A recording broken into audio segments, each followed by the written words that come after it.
Hi, I'm Roshan Karyappa. I've spent the last 12 years at early stage startups, working in sales, product, marketing, and whatever other roles or functions that could move the needle. I've done the 0 to 1 journey multiple times, and I've kind of realized it's a specialized skill. The startup operator is where I share my observations of executing in a startup. If you're working in a fast growing startup, you'll hear things that may sound familiar and help you validate your own hypothesis of the way things are. So let's get started with a brand new episode of The Startup Operator.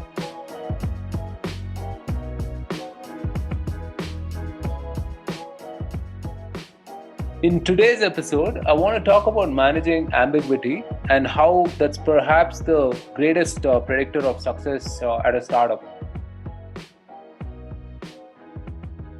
The single biggest reason, in my opinion, why people fail at startups is not because they don't have functional depth or expertise or any such thing. It's because they cannot strategize while executing, or execute while strategizing, whichever way you're going to look at that.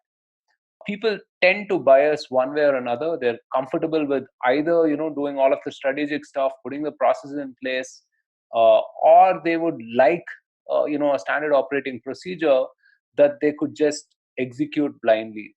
But the problem is, this is a complete no-no in fast-growing startups, because the standard operating procedure at startups for any function, whether it's product, marketing, or engineering, is to sort of iterate relentlessly on everything to the point of convergence. When the desired outcomes that you seek are only incidental. To that end, you have to change tactically on your execution. You have to change on your metrics that you're aspiring for. You have to kind of work with your team in terms of what kind of time and effort they spend things on, and so on. What this means is it requires you to manage a lot of these ambiguities, a lot of the variables at play, while also striving for predictability at the same time. So plans change. You cannot really wait for permission. You have to execute. You fail, pick yourself up again, execute over and over and over again. Now, a good startup leader minimizes the randomness for the team, while at the same time teaching them, this is normal.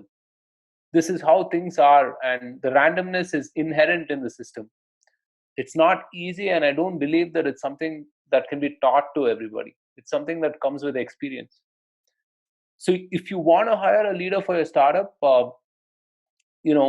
figure out how comfortable the person is in handling ambiguity, because beyond functional depth and expertise, which is a necessary condition and not a sufficient one, the most important attribute that a startup leader has to have is their ability to manage this ambiguity and provide predictability. So if you're hiring someone, watch out for this.